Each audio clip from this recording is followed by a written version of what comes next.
अस्सलाम वालेकुम स्टूडेंट्स। हमारा फर्स्ट चैप्टर का जो आज थर्ड लेक्चर है that is the isotopes. Isotopes क्या हैं? इसमें फर्स्ट जो छोटा सा एमसीक्यूज है कि फर्स्ट टाइम जो सबसे पहले आइसोटोप्स का फिनोमेना डिस्कवर किया था वो था सोडियम। आइसोटोप्स क्या हैं? Atoms of the same element can possess the same atomic number but different atomic mass. Same element के कुछ ऐसे एटम्स होते हैं जिनका एटॉमिक नंबर तो सेम होता है लेकिन उनका मास नंबर डिफरेंट होता है। उन एटम्स को आइसोटोप्स कहा जाता है। फॉर एग्जांपल कार्बन एक ही एटम एलिमेंट है लेकिन इसके 3 एटम हैं जिनका एटॉमिक नंबर सेम है 666, लेकिन जो उनका मास नंबर है 12, 13, 14 डिफरेंट है।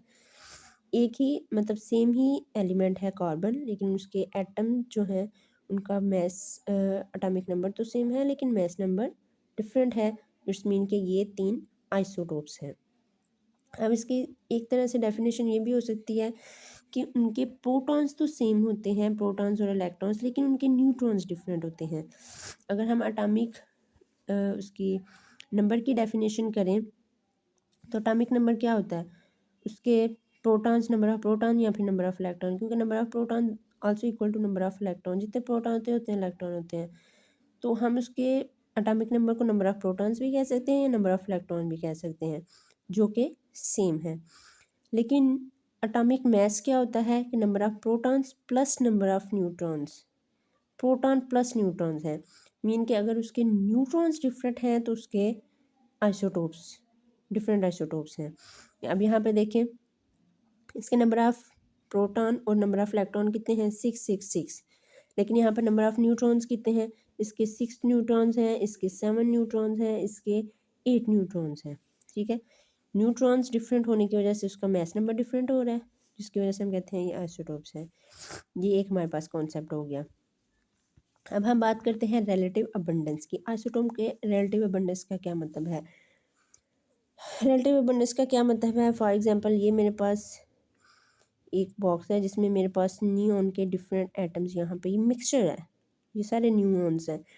अब न्यूऑन्स के क्या हैं? 3 आइसोटोप्स हैं, नियॉन 20, नियॉन 21, नियॉन 22। ये 3 आइसोटोप्स हैं। ये मेरे पास मिक्सचर है, इसमें डिफरेंट आइसोटोप्स हैं। इसमें 20 वाला भी है, 21 वाला भी है, 22 वाला भी है। अब सबकी अबंडेंस क्या है? डिफरेंट है। इसकी अबंडेंस 20 वाले की 90.9 है, 21 वाले की 0.56 है, 22 वाले की 8.8% है। अब हम बात क्या करते हैं कि amount of each isotope of an element present in a mixture of the isotope. ये मिक्सचर ऑफ आइसोटोप है, ठीक है। इसमें हर आइसोटोप की जो अबंडेंस है उसको हम रिलेटिव अबंडेंस कहते हैं। रिलेटिव मतलब कि एक दूसरे से रिलेट कर रहे हैं, इसकी कम है, इसकी ज़्यादा, इसकी सबसे ज़्यादा है, ये होता है रिलेटिव अबंडेंस। ठीक है, ये मिक्सचर ऑफ आइसोटोप्स में हर आइसोटोप्स की कितनी अबंडेंस है, ये तो मिक्सचर हमें नहीं पता, लेकिन इसमें हर आइसोटोप की डिफरेंट अबंडेंस होगी। अब यहाँ पे कुछ पॉइंट्स हैं 2-3 जिसको मैं डिस्कस करूँगी जो कि स्टूडेंट्स के लिए एंट्री टेस्ट के लिए बहुत ज़्यादा इंपॉर्टेंट होते हैं। फर्स्ट क्या है जो हमने लास्ट लेक्चर में भी डिस्कस किया था? Stability directly proportional to relative abundance. जिस आइसोटोप की रिलेटिव अबंडेंस ज़्यादा होगी वो आइसोटोप मोर स्टेबल होगा। जिस तरह हमने लास्ट लेक्चर में कार्बन 12 की बात की थी, इसको हमने स्टैंडर्ड के तौर पे लिया था। क्यों? क्योंकि उसकी रिलेटिव अबंडेंस ज़्यादा थी, रिलेटिव अबंडेंस ज़्यादा थी तो मीन उसकी स्टेबिलिटी ज़्यादा थी। सेकंड पॉइंट जो है relative abundance of isotope measured by mass spectrometry, ये हम नेक्स्ट लेक्चर में डिस्कस भी करेंगे कि जो आइसोटोप्स की रिलेटिव अबंडेंस है। अब ये यहाँ पे मैंने पॉइंट लिख दिया, इसकी 90.9 है, इसकी इतनी है, इसकी इतनी है, लेकिन हम इसको मेजर कैसे करते हैं? मेजर ज़ाहिर सी बात है, मेजर करने से हमें पता चलेगा ना फलां आइसोटोप्स की कितनी अबंडेंस है। उसको मेजर हम मास स्पेक्ट्रोमेट्री से करते हैं। एक ये पॉइंट है। थर्ड वाला पॉइंट जो है वो है properties of element correspond to the most abundant isotope of that element। For example अगर हमने नियॉन की प्रॉपर्टीज़ डिस्कस करनी है तो ये जो आइसोटोप है इन सब की प्रॉपर्टीज़ डिफरेंट है, लेकिन इसकी जो बेसिकली प्रॉपर्टीज़ है वो किसकी प्रॉपर्टीज़ होंगी? उस एलिमेंट, उस आइसोटोप की जिसकी अबंडेंस ज़्यादा है। जिसकी अबंडेंस ज़्यादा है उसकी प्रॉपर्टीज़ बेसिकली इसको करस्पॉन्ड कर रही हैं कि नियॉन की भी प्रॉपर्टीज़ वही होंगी। अब हम बात करते हैं अक्रेंस की। आइसोटोप जो हैं उसमें 2 तरह के आइसोटोप पाए जाते हैं, एक जो नेचुरली तौर पे पाए जाते हैं, एक जो आर्टिफिशियल होते हैं।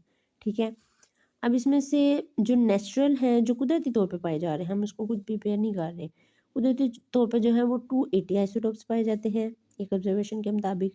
उसमें से जो 40 हैं वो अनस्टेबल हैं। अनस्टेबल है मीन के वो रेडियो एक्टिव हैं। जब भी आइसोटोप अनस्टेबल होगा मीन को वो रेडियो एक्टिव होगा। बाकी के जो 240 हैं वो स्टेबल है मीन के वो रेडियो एक्टिव नहीं होते। जो हम आर्टिफिशियल प्रिपेयर करते हैं वो तकरीबन 300 तक हैं, और वो सारे के सारे अनस्टेबल हैं मीन के वो रेडियो एक्टिव हैं। यहाँ पे 3-4 पॉइंट्स हैं जो कि बहुत इम्पोर्टेंट हैं और स्टूडेंट्स के समझने वाले भी हैं। ऑब्जर्वेशन के मुताबिक elements have odd atomic number don't possesses more than 2 stable isotopes. अब इसका क्या मतलब है कि ऐसे एलिमेंट जिनका एटॉमिक नंबर क्या है जी, ऑड है, इनके उनका तौक एटॉमिक नंबर है, जिसमें हम कहते हैं 3, 5, 7, 9, इस तरह जो एटॉमिक नंबर हैं उनके 2 से ज़्यादा स्टेबल आइसोटोप्स नहीं होते। अब यहाँ पे स्टूडेंट्स क्वेश्चन करते हैं जी, जो हमारे पास हाइड्रोजन है उसके तो 3 आइसोटोप्स हैं, प्रोटियम, ड्यूटियम, ट्रिटियम, लेकिन आप कह रहे हैं जी 2 से ज़्यादा नहीं होते। तो यहाँ पे एक पॉइंट है स्टेबल, 2 से ज़्यादा स्टेबल नहीं होते। उसके अपने आइसोटोप्स जितने भी हैं, 3 हैं, 7 हैं, 6 हैं, जितने, लेकिन 2 से ज़्यादा स्टेबल नहीं होंगे। फॉर एग्जांपल हाइड्रोजन की बात करें तो उसमें प्रोटियम, ड्यूटियम, ये 2 स्टेबल हैं। उसके टोटली 3 हैं, लेकिन स्टेबल कितने हैं? 2 हैं। मीन के इसमें पॉइंट क्या है, 2 से ज़्यादा स्टेबल आइसोटोप नहीं होंगे। बाकी अगर हम बात करें यहाँ पे सिल्वर की, बोरान, क्लोरीन, तो इनके एटॉमिक नंबर देखें, तीनों के क्या हैं, ऑड हैं, 47, 5 और क्लोरीन, इनके भी 2 से ज़्यादा स्टेबल एटॉमिक जो आइसोटोप्स हैं वो नहीं होंगे। नेक्स्ट पॉइंट जो है, elements have even atomic number versus large number of isotopes. ऐसे एलिमेंट जिनका एटॉमिक नंबर इवन होगा उनके आइसोटोप्स लार्ज नंबर में पाए जाएंगे, मीन 2 से ज़्यादा होंगे। फॉर एग्जांपल ऑक्सीजन है, उसका एटॉमिक नंबर क्या है, 8 इवन है। कैल्शियम 20 इवन है, इसके 3 हैं, इसके 6 हैं। नेक्स्ट पॉइंट यह है, isotope whose mass number is multiple of 4 और abundant। ऐसे आइसोटोप्स जिनका मैस नंबर 4 के मल्टीपल होगा वो मोस्टली अबंडेंट होंगे। फॉर एग्जांपल ऑक्सीजन है, मैग्नीशियम है, सिलिकॉन है, कैल्शियम है, आयरन है, इन सब का जो मैस नंबर क्या है वो मल्टीपल ऑफ 4 है। 16, 24, 28, 40, 56 मल्टीपल ऑफ 4 है। तो ये सारे क्या हैं, ये 50% जो है अर्थ क्रस्ट का बना रहे हैं। जो कि हमारे पास ये अर्थ है तो उसका जो ऊपर वाला 35 किलोमीटर तक जितना भी उसकी स्पेस है वो सारी की सारी क्या होती है, अर्थ क्रस्ट होती है। और वो अर्थ क्रस्ट का जो 50, ये बड़ी बात होती है कि 50% जो पोर्शन है वो हमारे पास ऑक्सीजन, मैग्नीशियम, सिलिकॉन, कैल्शियम और आयरन बना रहे हैं। और इन सब का जो एटॉमिक मैस नंबर है वो मल्टीपल ऑफ 4 है। यहाँ से इसकी अबंडेंट का अंदाज़ा लगाया जा सकता है। अब वेरी इंपॉर्टेंट पॉइंट जो लास्ट में हम डिस्कस करेंगे, that is the isotopes can not separated by chemical methods.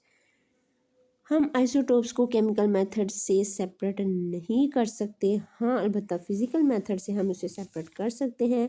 और उन फिज़िकल मेथड्स में कुछ मेथड जो हैं वो है डिफ्यूजन है, जिसे हम गैसियस डिफ्यूजन भी कहते हैं, डिस्टिलेशन का प्रोसेस है, उसके अलावा इलेक्ट्रोमैग्नेटिक सेपरेशन है, लेज़र सेपरेशन, ये सारे के सारे फिज़िकल मेथड हैं और हम उनको फिज़िकल मेथड से सेपरेट आउट कर सकते हैं, लेकिन केमिकल मेथड से सेपरेट आउट नहीं कर सकते।